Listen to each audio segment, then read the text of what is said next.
Right, hello and welcome to episode 16 of Absolute Scenes podcast. This week I'm joined by surprise guest Billy Roach. Yes. Hello, Billy. I'm actually recording it this time as well. Yeah, congratulations, well done.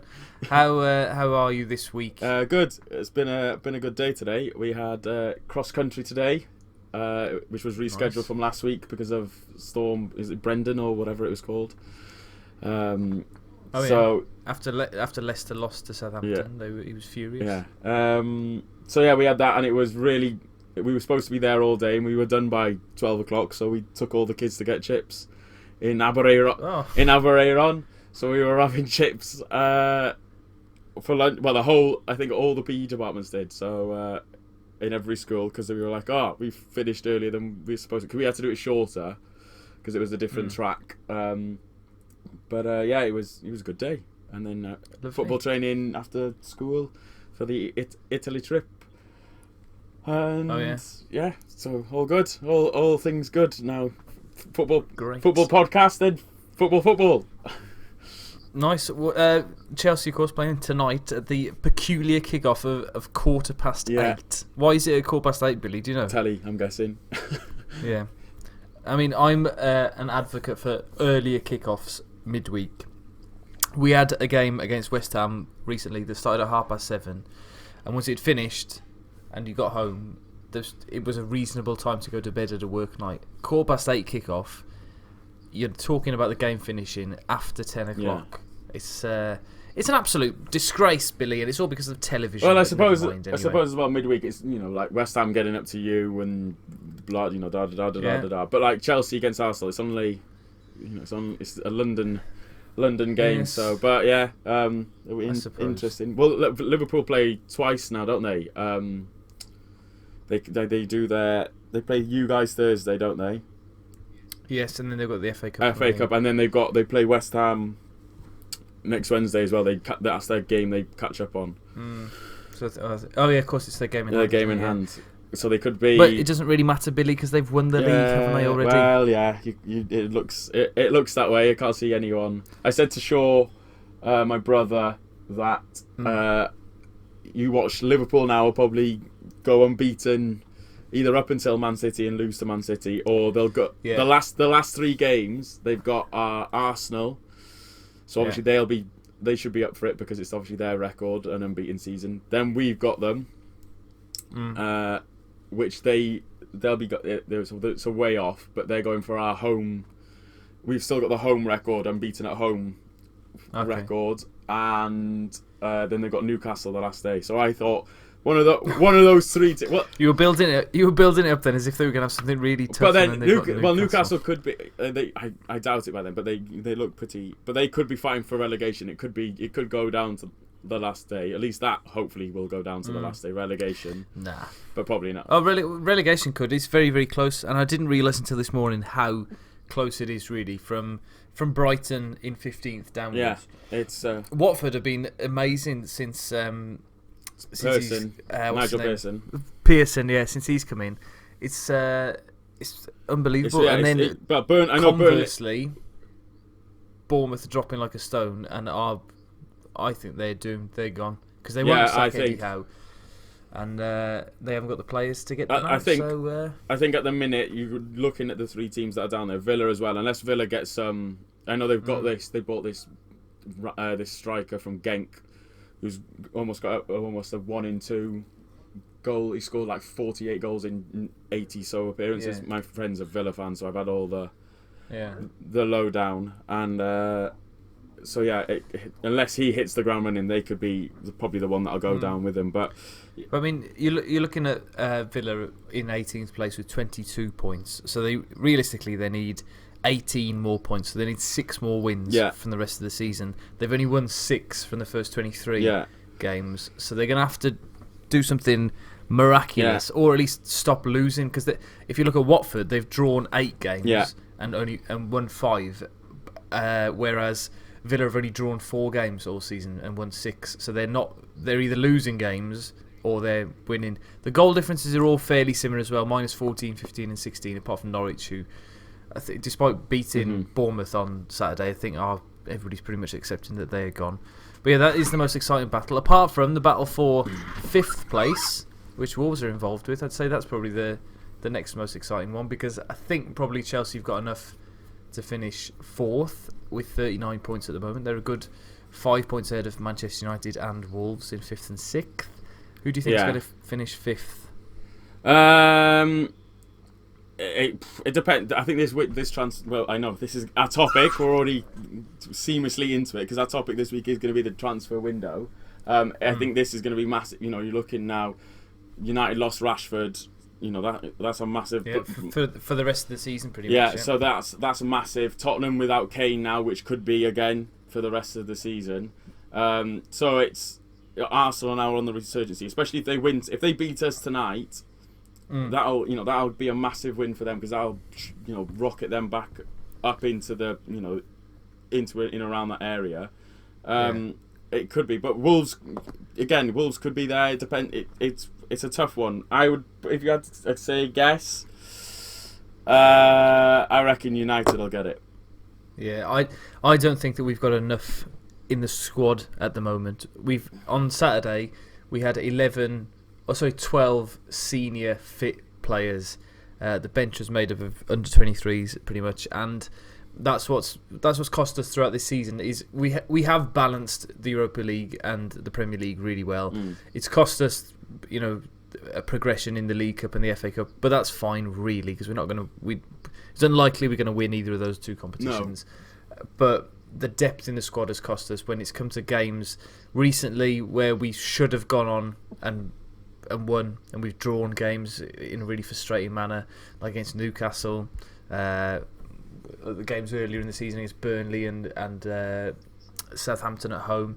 We should have been better, but we didn't have the depth to call upon the quality on the bench. Yeah, we're in a similar predicament, really.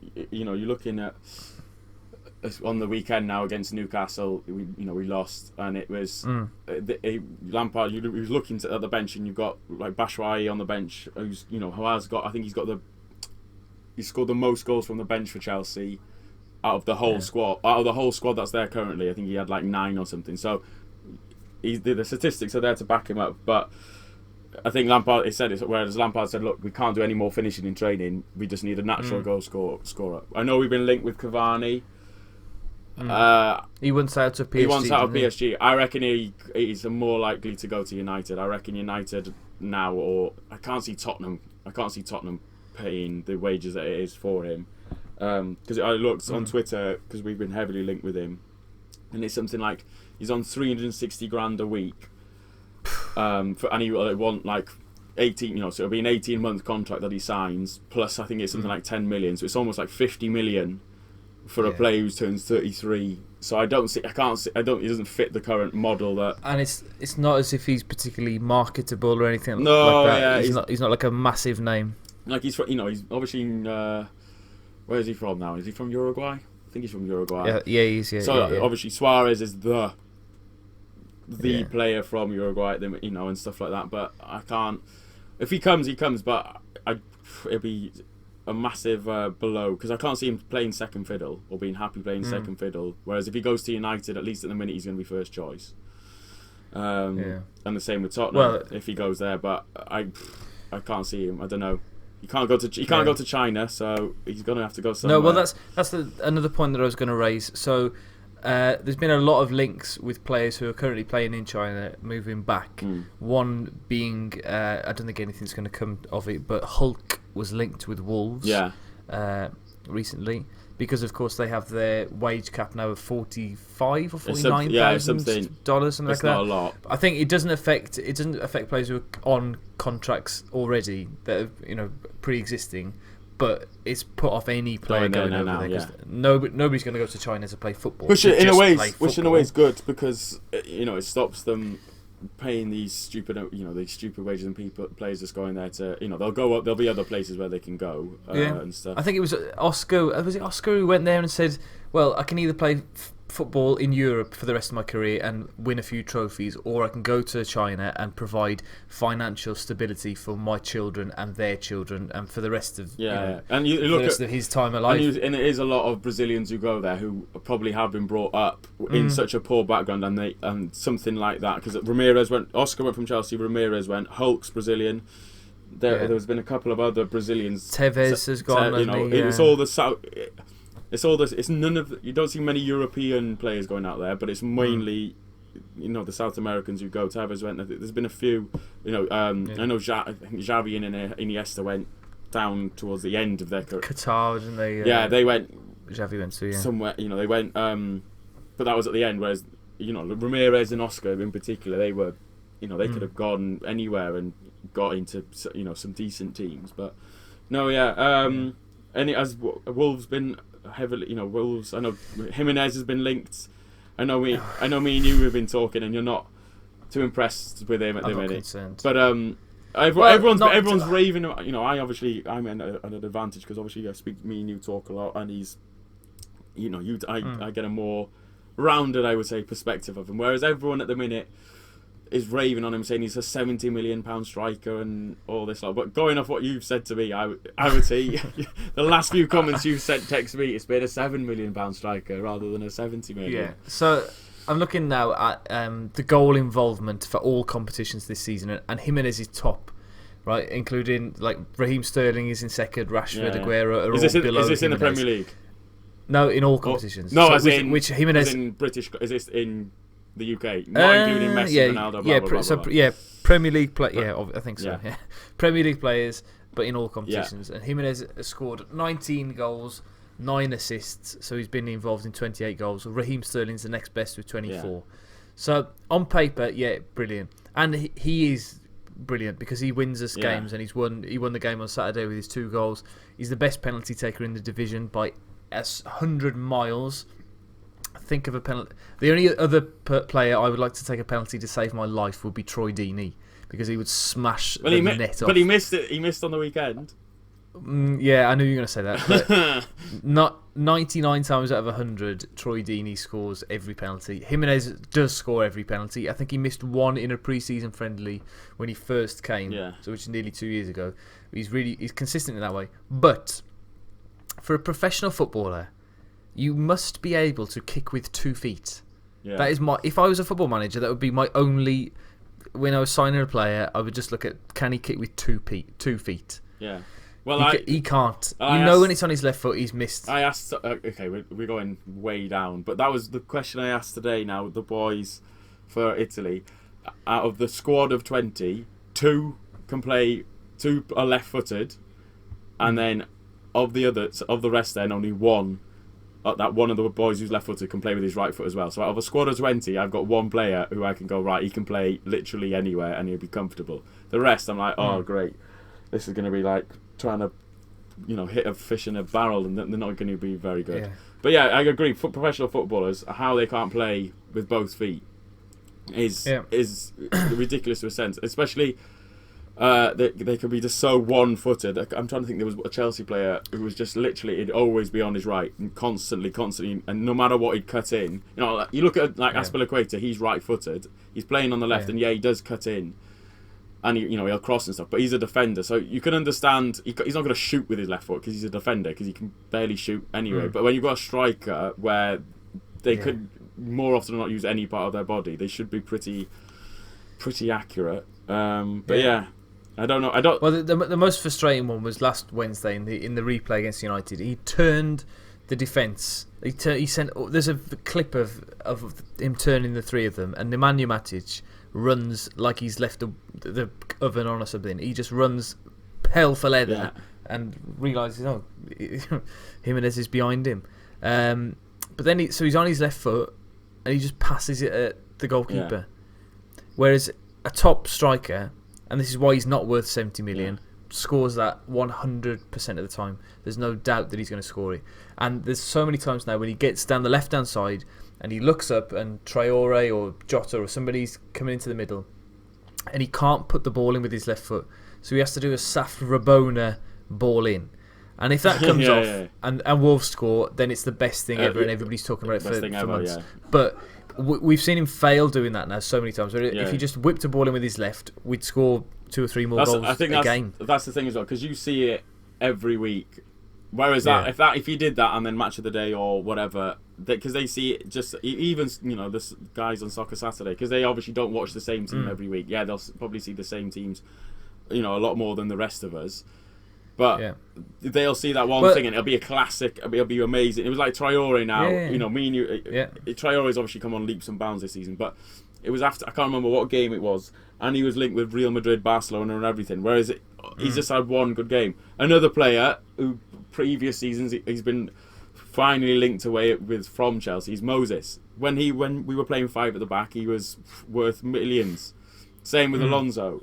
Now Alonso can't get into the first team, and Moses is playing for, I think he's playing for Fenerbahce or Galatasaray or one of. But he's been linked with Inter Milan because Conte's there, and he'll play him right back and stuff like that. But it'd be interesting to see Traore in a different system, because I think the system that you guys play at the minute is similar to what we've. I think Antonio from West Ham, when Chelsea were playing 5 at the back, he was playing a similar role, and we were linked with him. It's those niche players that they're worth for the right player, for the right system. They're brilliant, but if you move and put them in a different position, they're just not as good.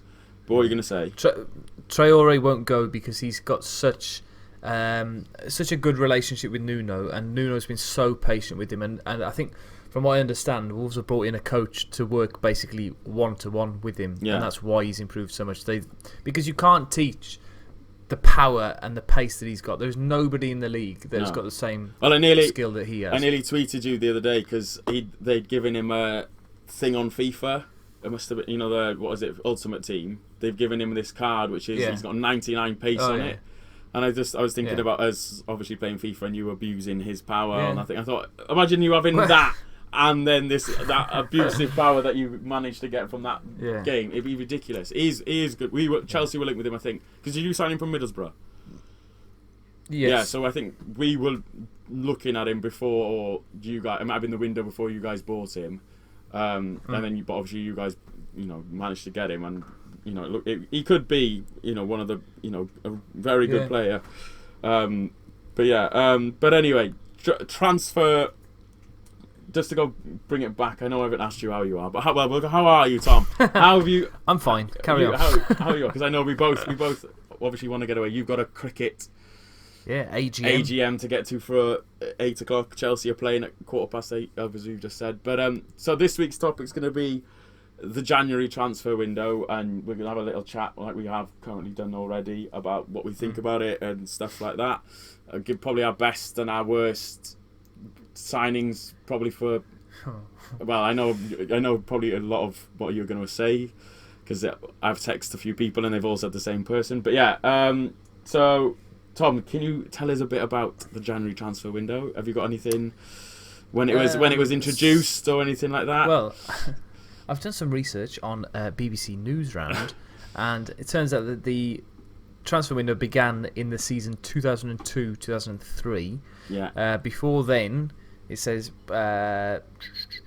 Sorry, it doesn't say that, but plans for a transfer window were proposed in the 1990s, but they didn't come into place until 2002, 2003.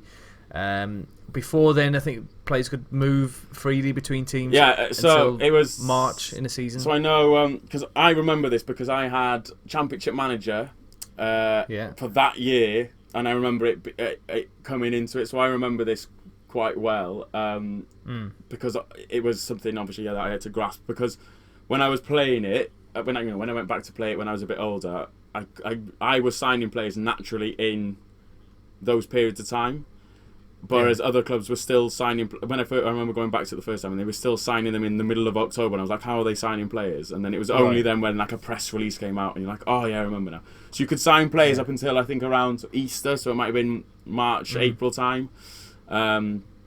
And it was brought in because of the Bosman rule, so where players can move on and it was stuff to do with that.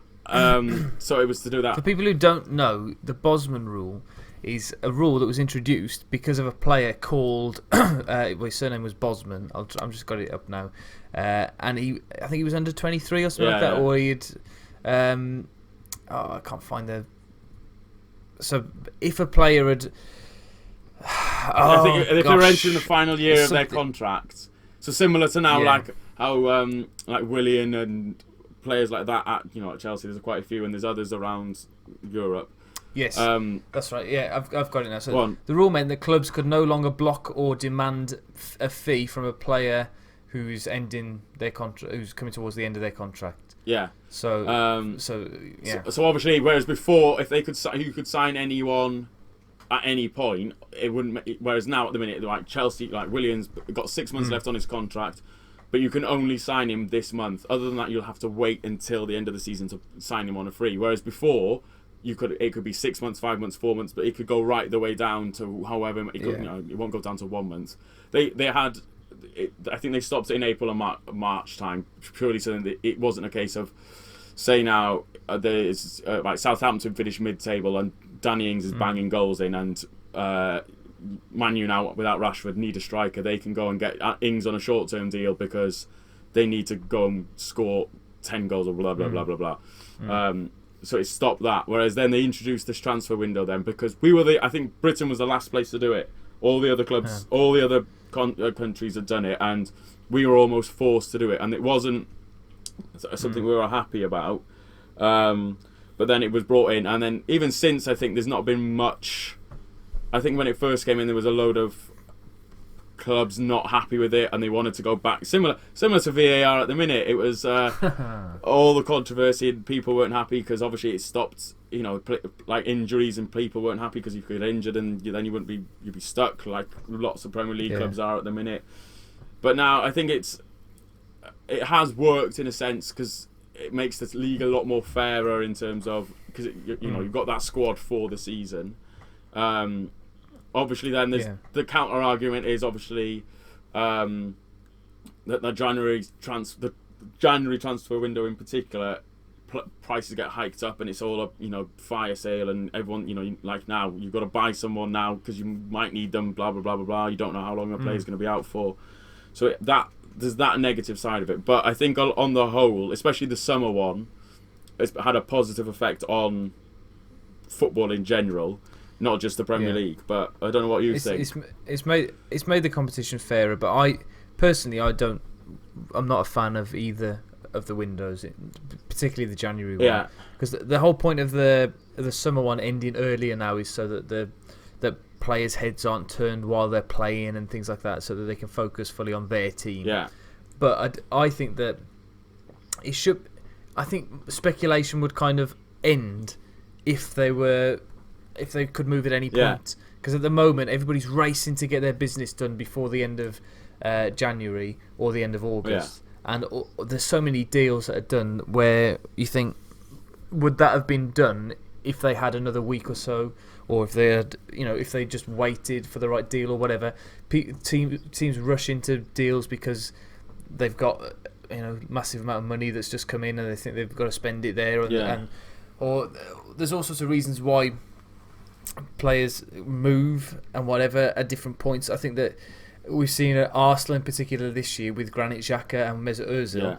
For the club, it would have been better if they could have just offloaded them in September, October, when it was really kicking off, and then they could have started afresh. Say if there's a little winter break or whatever, then start sign a couple of players then, and then get going. I think this the biggest issue for me is that we've decided that we're going to end our transfer window at a particular time, yet all of the European windows are still open for a little bit longer in the summer. Certainly, I'm not sure if that's the case now in January. I think the summer they still are. January, I think it might be a couple. If not in Europe, it might be again. It's other countries you can blah blah blah blah blah. But I know. What you mean. So it hasn't solved the problem because there's still so many players who move in that time and go abroad, and there's been an increase of English players going abroad at recently, the moment, because Ashley Young's just gone to they're all going to Inter Milan basically, but it's Trippier, didn't we? Went in the summer to Atletico. Oh, Atletico Madrid. Yeah. And Aaron Ramsey went to Juventus. And Sancho's at Dortmund. So there's more people going. But just looking, I've just got this article up, and Wenger back in 2013, which is I didn't think was that long ago, but then I thought actually it is, because it was when.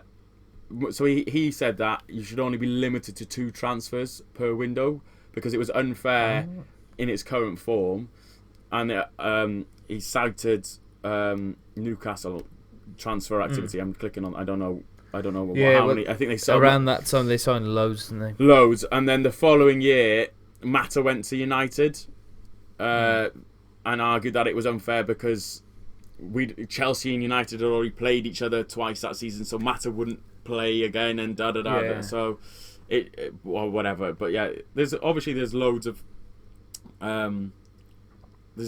controversy and stuff. And then later in that summer, then that summer again, Pardew was questioning whether about Cabaye going to Newcastle and stuff like that. So everyone, I remember that.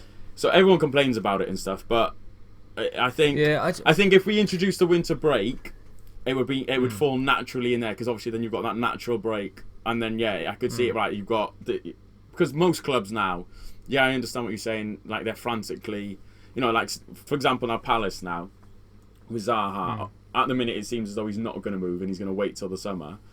But if for example if someone came in and offered them 80 million now for Zaha, they'll turn on and take it. But then they've only obviously got 10 days to find someone to replace him. Whereas if they're at the minute they're not expecting to lose him, it's that sort of thing. Whereas if most clubs I think still do maybe are be inquiring behind closed doors and we don't get to see that. But it certainly that certainly happens all the way through the season. But I don't know, I feel like particularly for Wolves this season, we knew, like when Willy Bolly got injured in October, we knew, right, we need another defender or we need another midfielder so that Dendoncker or Saiss can drop into defence. But we had to draw on reserves from the under-23s to be able to fill in those gaps, which you could argue is a good thing for the club, because we've had to develop a player now who otherwise wouldn't have had time to play football, which I don't know, but for weeks we've been screaming out that we need reinforcements, and now as the month goes on, I think people just get more stressed and confused as fans as Wolves haven't signed anybody, and we're all starting to panic now. Please sign somebody, and then we signed somebody yesterday, but people aren't like overawed because he's 19. We're in a weird predicament as well, because obviously Chelsea didn't have the summer transfer, and then we were trying to get this for us to be able to sign in this window. We've not signed anyone. Obviously, at the start in the summer, we probably wouldn't have predicted to be where we are, and we'd have been thinking, right, we're going to need players, and obviously we are overachieving. I don't think anyone would have predicted us to be where we are currently. Okay, no. I think a lot of the other teams around us have helped that they're so everyone other than Liverpool has been so inconsistent that we are lucky to be where we are in terms of everyone else has been useless as well. But again, the struggle we've got at the minute is we've got only other than left back. I don't think there's anywhere really where you can say they'll be coming in for a guaranteed starter. And at the minute, Azpilicueta is playing left back because Reece James is bossing it on the right back. So other than I did think when the news came through that you were unbanned from making transfers, or that the embargo had been lifted, I thought that would be a bad thing for Chelsea, because that Lampard had developed this really young squad who were working well as a unit, and then all of a sudden he can splash the cash. But I also don't think that Lampard's the right man to go and spend loads of money, because he hasn't had that experience dealing with a huge budget. I think, albeit Derby have got a pretty huge budget and they're now going to get in trouble for it. So but as I say, they've gone down. I think Lampard came out and said that they're not going to buy, because we've been heavily linked with Sancho, one of them. We need it as a replacement for Hazard, because we haven't replaced Hazard. Is the census. So, and he was saying that they'll have a marquee, or the big signing will be in the summer. They'll do that then, rather than disrupting everyone and stuff. Blah blah blah blah blah. Unless but then more often than not, the next day we go and sign someone like Verma, like Timo. We were linked with Timo Verma and stuff like that. But although I'm just reading here that he'd rather go to Liverpool than anybody else. I think anyone coming to the Premier League would rather go to Liverpool at the minute. But at the moment, yeah. But like Werner's the only player that I sign every time when I start a career mode on FIFA. I get him in at Wolves. Yeah, he's amazing. But yeah, it's an odd one at the minute because everyone. I don't know whether it's this season, but everyone just seems to be getting injured. There seems to be more injuries this year. Whether I'm just noticing it more because even Wolves are having injuries. We didn't have any injuries at all last year, and now we're riddled. Well, like Newcastle on the weekend. Now they lost. They were having so many players coming back, but then one player went down injured in that game. Reece James went off injured with us, and it just seems to be, more. They were obviously getting brought back, but then you look at like Rashford now. Playing through this fracture and now he's got a double fracture and it's obviously we don't know how fit is when they say they're fully fit they're probably not fully fit but yeah swerving it now back to so we've talked about this window.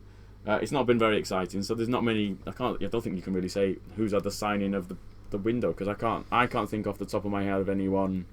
Well, I was going to suggest a game, Billy, because I've got BBC Sports gossip column, and I want you to say yes, the deal is going to happen, or no, the deal is not going to happen. Okay. It's going to be quick fire, no explanation. So, Christian Eriksen to Inter Milan. Yeah. Okay. Timo Werner to Liverpool. No. Edison Cavani to Manchester United. Yeah. Bruno Fernandes to Manchester United. Yeah, I'll go for that one. Oof, a big window for Man United here. Well, that is. Go on. Another one for Man United. Man United are linked with everybody, I think. Yeah. So, Matthias Vecino. I don't know who that is. Don't know. He's an alternative to Fernandes, but he plays for Inter Milan at the moment. So, okay, we don't know. Question mark over him.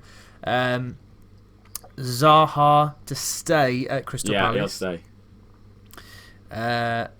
Well, this is not a transfer rumour, but it says Pep Guardiola wants the League Cup to be scrapped. Okay. As he's about to go into I don't think that'll happen, but... another rumour. Solskjaer's job is safe, even if the club fail to qualify for Europe next season. No. He'll be sacked. You think his job's not safe? No, he'll be sacked. Arsene Wenger says that the Gunners have lost their soul. Okay. Yeah. I don't know what you want to say. Yeah, it says when they left Highbury for the Emirates, but that was his big plan, wasn't it? Yeah. Anyway, that's not another one. So Mason Holgate to Newcastle. Is he getting in at Everton? I thought he was playing quite a lot at Everton. Well, it says Everton have rejected 2 offers for English defender Mason Holgate. No, I'd be shocked if he went, but yeah, no. Okay, so there's another 2 teams mentioned about Mason Holgate. There's Bournemouth and Sheffield United as well. Either of those 2? I think I'll go to Newcastle of any of them. Okay, cool. He's also linked with an England call-up. Would you call Holgate up? I don't know if he's been playing, so judging by the fact he's been linked with those clubs, it'd be a strange one. Yeah, it'd be a strange one. Yeah. Okay, Xherdan Shaqiri to Roma. No, Liverpool aren't going to let him go. Okay.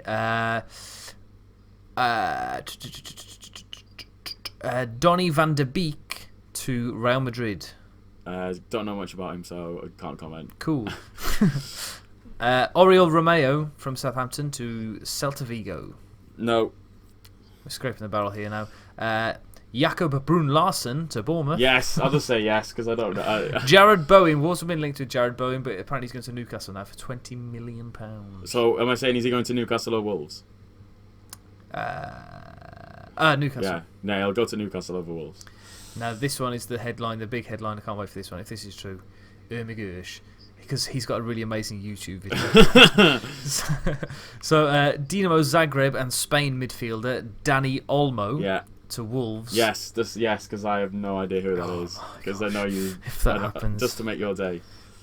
Yeah, cool. And the big one, Scott Banks from Dundee to Crystal Palace. Yeah. Is that going to happen, Billy? Yeah, we'll just say yeah. Thank God. Cool. The Dundee fans will be dancing in the streets when they hear that, Billy. Yeah. So go on. I interrupted you for that little. I can't remember what I was going to say, but but there's not been many massive signings other than I think the big move has probably been Danny Drinkwater going to Aston Villa.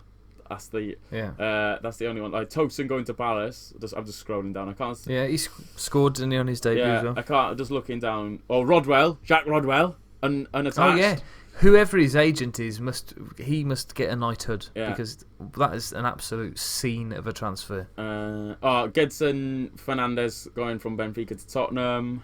Well, yeah, we were linked with him as well briefly. West Ham signing an actual goalkeeper rather than whatever they've had. Pepe Reina to Villa.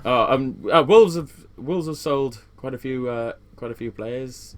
But yes, old Patrick. And you signed Leon Campana from Barcelona. SC Barcelona of Ecuador. But it's not been massively thing. But so going to previous windows, Tom. Yes. Who would you say? We'll look at our own clubs first before we go generally. Would you say? What do you say Wolves' best deal has been in January? Can you think of anyone off the top of your head? In January, I think in the past we may have signed players like Michael Kitely. I think he came in January from Grays Athletic. I think he's probably the best signing in terms of a deal and then contribution to the team. He basically helped us get promoted. Dave Edwards, legend, came in January as well from Luton Town, I believe it was. So we've had a couple of decent signings, but nobody who's like torn the division apart. Did you have Jimenez? Did you have Jimenez on loan at the start? Yeah, Jimenez and Johnny both. Jimenez signed in April. Because we had an option to buy him, so we just triggered the option. Yeah, but you didn't start the loan in January, did you? It was in the. No, he came in the summer. No, yeah. Johnny, we signed last January as well, but he was on loan previously. We've done that quite a lot. Jota as well. He was on loan and then signed in January. But yeah, so not many major deals. No, yeah. How about you, Billy? So I just want to double check. I remember Ivanovic signing. Branislav Ivanovic signed in January, so I would say he's probably been our best deal, just because of you look through. We had I think David Luiz signed, Cahill signed. We signed a lot of defenders throughout the years in January. I think I'm trying to look. I think Nicholas Anelka came in. Didn't he come in January? Yeah, Anelka came. We've had January seems to be, when I was looking back, we'd signed loads of players. In the January, I'm trying to see. Oh no, we signed Aspilicueta. I thought Aspilicueta came in January, but no, he came in the summer. But we signed quite a few players in the January. But I would say just because of what he did throughout his time at the club, Ivanovic is probably is our best one, just because he was such an immovable object in right back. He didn't play in the Champions League final, did he? No, as he was kindly told before. But who would you say is your worst? Can you think of any flops for Wolves? Just from January? Yeah. Well, whilst you ever think, the main one. Chelsea. I can tell you Chelsea's one. So my brother. I asked my brother, and he's told me I'm not allowed to actually say that he's told me this, but I'm gonna do it anyway. He had. I asked him who he was best and worst and stuff like that, and he said that Torres to Chelsea was his worst transfer. Yeah. But he also, this is him saying now, but he said because he got Chelsea into in the Europa League and then scoring the goal against Barcelona, he said, you could probably take that off a little bit because he said for an overall transfer he's the best and worst. Because of what he did as well. But he also said his first one was Odemwingie. Can you remember when he when he turned up at the training ground? He said that was the worst. He drove himself to QPR. He said that's the worst one. So I thought, fair play, Shaw. He's actually had a good one because I completely forgot about that. But Carroll and Torres, I'd say the Carroll Torres switch is probably one of the worst ones I've had that I can remember in history. I think they signed Suarez in the same window, didn't they, Liverpool, as Andy Carroll? So they had replaced Torres. Yeah. But then they partnered him up with a cart horse. Yeah, I think I would say Suarez is probably one of the best January signings for the whole Premier League. Shaw said Van Dijk is up there. He had Vidic as well. He came in the January. He came in January. But who did I add? Mahrez going to Leicester. He signed him in the January transfer window for 400. But that would have been when they would have been in the Championship at that point, wouldn't they? No, I think was it in the Championship or were they in the Premier League? I might be wrong, but I think he got promoted with them. But I think. But even that, signing a player like that for. Well, we signed Jean Moutinho for 5 million, and he's the best. Yeah, but was that in January? No. Yeah. We never do any business. We never do any business in January. We're very underwhelming. But our worst. I can't think of any bad ones. I can remember, but I don't think it was in January. Marlon Harewood came to us, but he put a really good cross in once. So that allowed him. It led to a goal that won us promotion, basically. So he can't be the worst. But one couple I had down were Cuadrado, who plays for Juventus now. We had him, and he did nothing for us. I think we signed him. He played 6 months, and then we shipped him out on loan, as we always do. To Vitesse. So I would say he's been out. He's our worst over Torres. Boney going to City from Swansea. Oh man, that was a massive flop. Carl, do you remember Mitroglou? Did he play for Fulham? I remember listening to a podcast it was Liquid Football with Steve Sidwell on, and he just said he came and he thought, oh yeah, we've got this striker now, and he was so lazy, and he just couldn't be bothered. He just turned up, and that was it. So he was supposed to save Fulham, and I think they just capitulated and went down. But yeah, have you got any thoughts of who will be signed now? Before I hope Wolves make one or two more signings. I really hope we sign this Danny Olmo, just from what I've heard about him and seen very, very briefly. Yeah.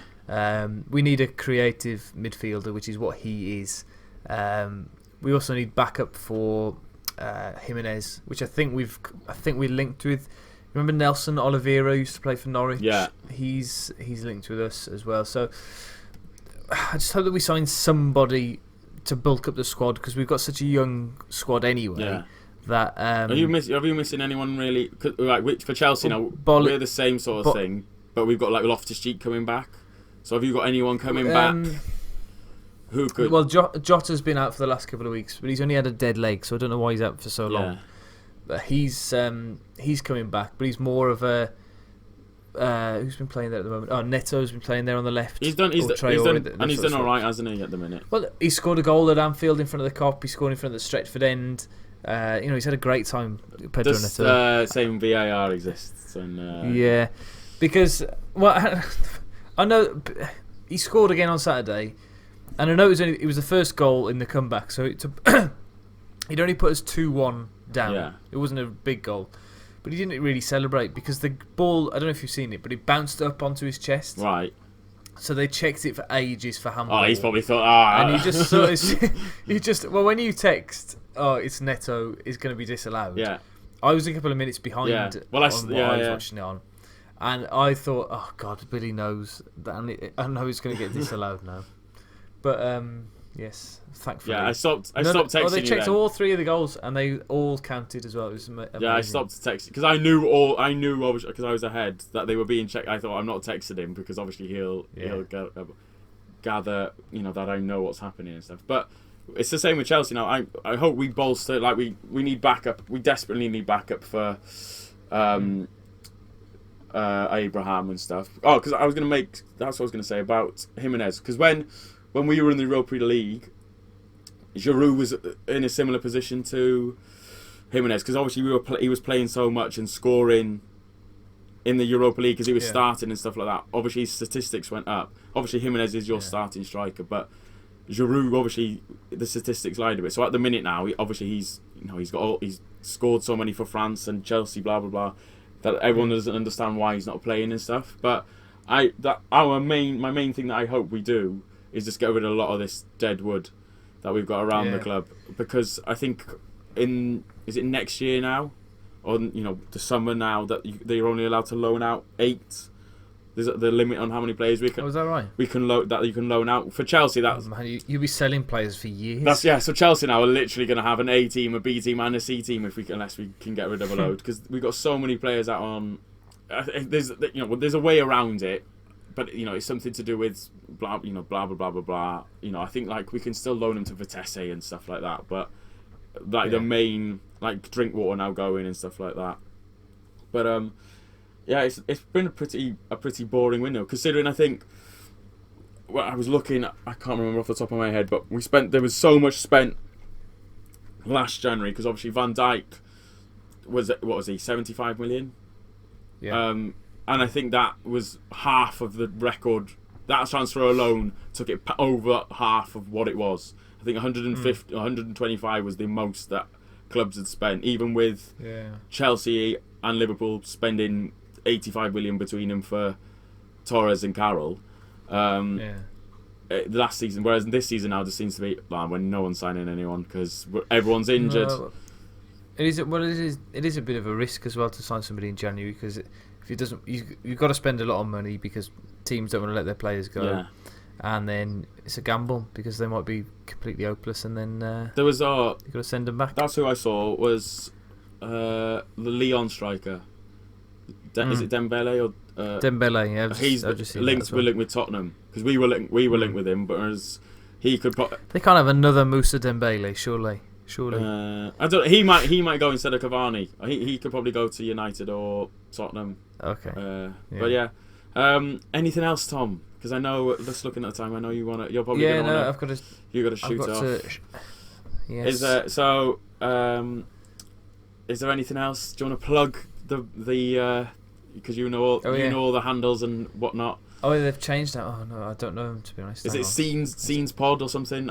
Something like I've that. I've turned my phone off because I think that's what was interrupting our internet. That's what caused the problems last week. Oh no way! It's at Scenes Podcast. Yeah. And then the email address is still rouseroach.pod@gmail.com. So if you do want to get something in to us, but yes, I think we'll call it a day there, Billy. Next week it'll be a review of the month in sport. Obviously, we'll have more. Hopefully, by then the transfer window will have hotted up to boiling point by then, because there's 10 days left, and by that point there'll be 3 days left. So we'll probably pretty much know what day does it end on? Does it end on it ends on a Friday? So oh yes, it does. It's next Friday. I don't know if that means many players will be able to sign and stuff, but so next week will be a review of the month in sport. Lovely. Cool. Right, thank you very much, everybody. See you next time. Bye bye. Goodbye. Bye bye.